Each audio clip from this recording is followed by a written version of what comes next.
Amigos, hace más de 10 años que salió Dark Souls. Y no sé si vosotros lo pudisteis jugar justo cuando salió. La verdad es que yo no, porque yo lo jugué cuando salió para PC. Y recordad que la primera versión fue para consolas y no para ordenadores. El tema es que salvo que jugaseis a la versión original del juego, no os hacéis idea de la de cosas que cambiaron mediante parches. Y es que la primera versión del juego era... Bueno, mejor que veáis el vídeo para ver cómo era. Sin más dilación, comenzamos. Bien amigos, aquí tenéis el vídeo original de Mr. Metagross, que se ha tomado el esfuerzo de jugar a la versión de PlayStation 3 día 1 y comentarnos las diferencias que hay con el juego. Una labor titánica que sin duda se merece un fuerte like. Y comenzamos a ver lo que nos cuenta. Me voy a saltar la intro porque sería repetitiva. Let's go amigos. We start out in the asylum, and performance issues aside, we can tell that we were playing the original release just by lighting the bonfire. Several texts were changed from "you lit the bonfire," "you revived to human," "you recovered," and "you defeated," to "bonfire lit," "humanity restored," "retrieval," and "victory achieved," respectively. With broken...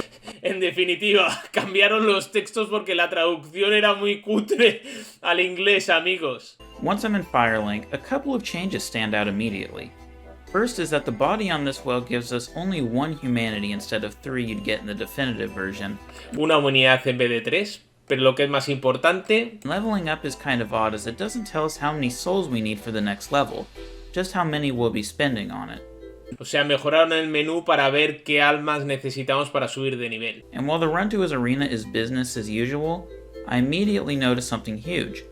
I summon Leroy to help, and he seems severely underpowered compared to what he would become.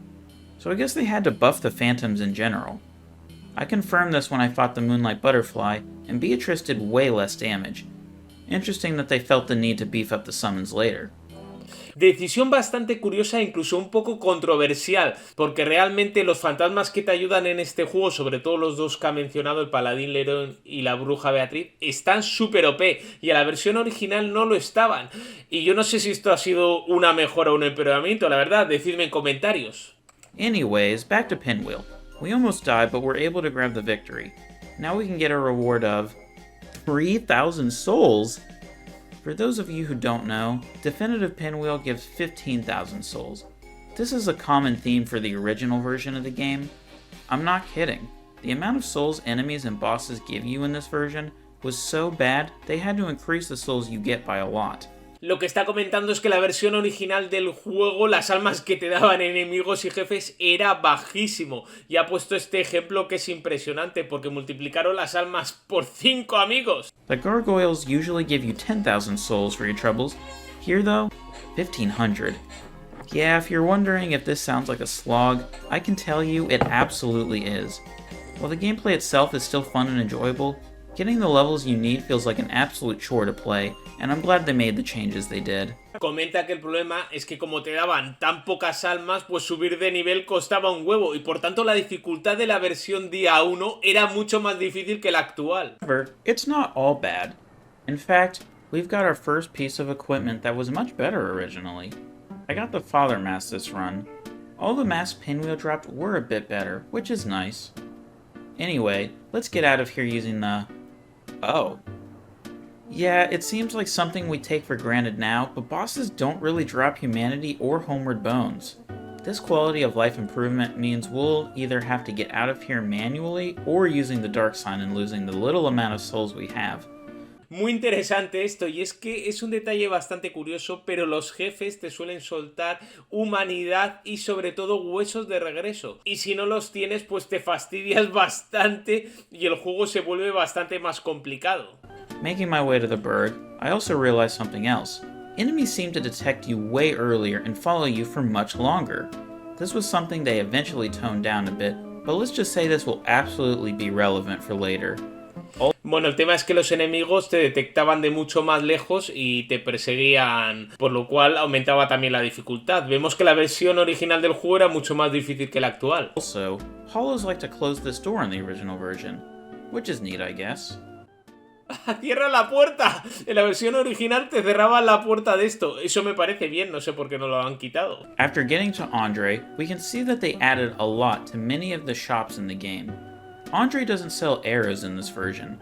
Some research educated me on how bare bones vendors were in this game. Even the giant blacksmith doesn't sell twinkling titanite. Man, this sounds brutal, doesn't it? O sea, en la versión inicial del juego los vendedores vendían muchos menos objetos, lo cual también aumentaba la dificultad, ¿como no, amigos? Passed the Hydra and up the ladder and decided to join the Cat Covenant. After pledging my allegiance, I immediately betray the alliance by kicking the ninja off the edge and picking up his ring. Now this ring normally replaces your roll with a sick ninja flip. In the definitive version, you still need a light equip load, meaning you replace a fast roll with the flip. However, and perhaps one of the most infamous oversights in Dark Souls 1 history, this ring only requires you to be under 50% equip load, or to have a mid-roll. Combine this with heavy armor and Havel's ring and you got, oh my dear god, an absolute unit. Needless to say, this is absolutely broken as you have speed, defense, offense, everything. This build plagued Dark Souls 1 for an entire year. La leche, amigos, o sea que durante un año podías utilizar el anillo este de madera que te permite moverte con un ninja simplemente con tener menos del 50% la capacidad de carga. ¿Y esto qué significa? Que era muy fácil usar el anillo de Havel y este anillo, usar armaduras pesadas y moverte como un ninja, una build super OP que nerfearon un año más tarde. O sea, durante un año estuvieron jugando PvP de esta manera y esto sí que era una forma muy rota de vencer Dark Souls. Original Dark Souls 1 is a fickle mistress, I may say. It has some of the worst slog in the series, but also the most broken builds to ever grace the series. And we aren't even done yet. Lo que comenta es que la versión original de Dark Souls tiene algunas de las builds más rotas, como hemos visto, pero que aquí no acaba la cosa. Over here, it appears that tail weapons are not auto-dropped in your inventory, and require you to actually pick them up. So that's cool, I guess. During my playthrough, I tried to keep as basic as a run-through as I could, and that means going through the lower undead burg, and after killing the Capra demon, I make my way to the best waifu in town, and her inventory is also a bit lacking. She also doesn't sell a purging stone in the original release. Hopefully this doesn't come back to bite me in the ass very soon. Vale, comenta que el vendedor tiene también menos objetos y que no te vende piedras purgadoras que como sabéis son muy útiles por si te maldicen en la siguiente zona. So no hitches getting to the depths. Oh damn, I got cursed. You know what that means, half health, whatever. Let me go back and get my souls and... Oh, no, I got cursed again. Good thing that curses don't Oh.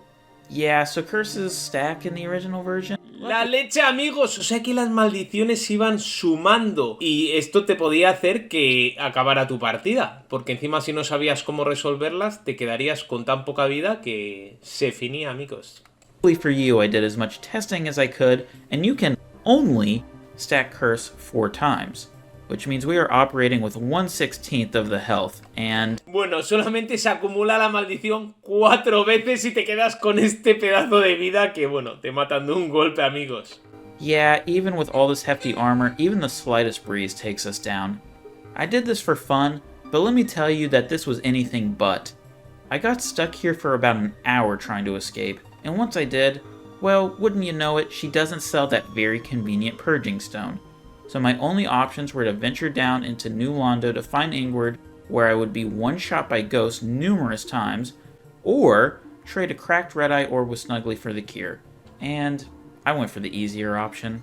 Bueno, ha explicado los métodos que se podían conseguir en la versión inicial, que es intercambiar objetos. Y la verdad es que era una faena total. A ver a quién se le ocurría intercambiar los objetos en el nido de Snuggly o irte a la zona de los fantasmas a comerciar con el mercader cuando realmente te mataban de un solo golpe. Básicamente, como llegaras a este nivel, estabas muerto.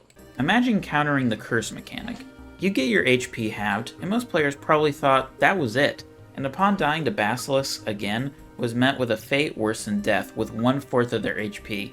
I wonder if these unforgiving oversights earned Dark Souls the difficult reputation that everyone spouted whenever it was brought up. And to make matters worse, new players would have only been given a vague hint on where to find Ingward, and no idea where to get a purging stone. comenta que tampoco te daban buenas pistas de dónde encontrar estas piedras purgadoras, por lo cual esta mecánica podía arruinar cualquier partida. Y que esto le dio a Dark Souls pues ese mito tan legendario de que es un juego súper difícil. Puede haber influido en que, como la versión día 1 era tan complicada, pues la gente lo vio como imposible. But good luck telling a new player to trek back up through all those hollows with little health. And I can't imagine Snuggly was a known NPC that was clearing all that up. I made my way past the Gaping Dragon and into Blighttown. Yeah, you already know that the performance was terrible, especially on PS3, so on to Quelaag, and it's all the same, really. Bueno, lo que ha comentado es que es horrible el rendimiento que había en la versión original de PlayStation 3 en la zona del pantano ciudad infestada a dominios de Quelaag. Nothing interesting here, except this arrow was red for some reason. I assume the object just wasn't loaded in properly, so I'm going to chalk this one up to PS3 shenanigans and leave it at that. Bueno, Everything curiosidad. else was the expected result, so let's move on to Anor Londo. Okay, a bit past that. There we go. Let's just go ahead and pick up the best armor we're gonna get, Havel's. But we're gonna need to wait a bit before we get the most out of it. Okay, so ONS time. If you're wondering why I'm using the lightning spear, apparently lightning damage used to be just a bit better, and I didn't have anything else, so here we are. Bueno, aquí hay un montaje ahí luchando contra estos dos titanes. Vamos a pasarlo porque somos gente impaciente, amigos. The next part of the video will be more about neat little odds and ends for your entertainment. And remember, this was the released version of the game, so no DLC existed yet. I made my way down the Great Hollow, grabbed the Chloranthy ring, said hello to the Jumping Hydra of Ash Lake, and joined the Dragon Covenant. There just so happens to be a great exploit that got patched out later. First, we need to turn into the basic dragon form and equip the Stamina Ring. Second, we need to equip the Fire Breath Stone and a soul we want to use right next to each other. Then, we need to activate the Fire Breath, flick our character back like this, and switch to the soul we want to use and hold the fire button, and we can get an absolute ton of souls this way. The Chloranthy Ring is important as it allows us to do this for as long as we're holding the button down. Y con ese glitch veo que va a romper el juego, For veamos. stamina. You know that video that sought to be the fastest Havel? Yeah, I'm the fastest Havel now. With souls in hand, I decided to go for what would now be considered a rather odd choice. But after some upgrading of this small shield, I decided to use the Moonlight Butterfly soul to turn it into the Crystal Ring Shield. It has an interesting weapon art that shoots a magic ring, but other than that is rather unremarkable. Oh, damn, that's some good damage. Esto está muy interesante y es que si usáis este escudo en la actualidad, el problema es que aunque sea una mecánica muy chula, no hace mucho daño. Este escudo lo conseguimos con el alma de la mariposa lunar y se ve que la versión original pues estaba genial para really utilizarlo. damn good. Yeah, so I upgraded it, and while doing this, I came to the realization that the Undead Parish is not a bonfire you can warp to. Whether this was an oversight or a deliberate design choice they corrected later is unclear. No podemos viajar a la parroquia de los no muertos, amigos. What is clear is that, wow, this is really annoying. I'm really glad this was changed because I consider this place the second hub of Dark Souls 1. I also discovered that you can't warp to the Depths bonfire either in this version. There may be others, but I didn't bother to check every one, so back to the task at hand. I fully upgraded the shield, and I'm just going to show you some highlights real quick. Ok, amigos, se ve que esta versión pues estaba parcheada y bueno, era una forma de romper el juego. I made my way down to the demon ruins to finish up the main changes I want to discuss. The first being this Capper demon. Usually he's a bit closer, but here he's further back. Remember how I mentioned enemies have a much bigger aggro range? Yeah, it's a lot more noticeable here as an army of goats come plunging after me, and I just wanted to point out that there used to be a Capper demon chilling right here. They would later move him over here where the soul is. Moving past the demon fire sage, we take on the centipede demon, and after that inconvenience, we move on to Lost Izalith. You remember how this is the worst area in the game with nothing going on? And remember how I just mentioned the stuff about aggro range? Yeah, this is the worst it's gonna get. These dragon butts see you from so far, are really quick.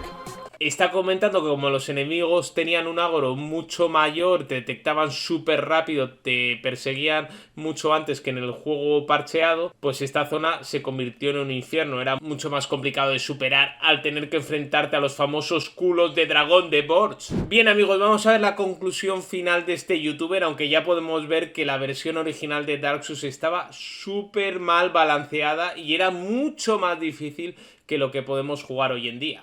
Dark Souls was truly a flawed masterpiece. Jokes aside, it's kinda crazy how unbalanced this game was.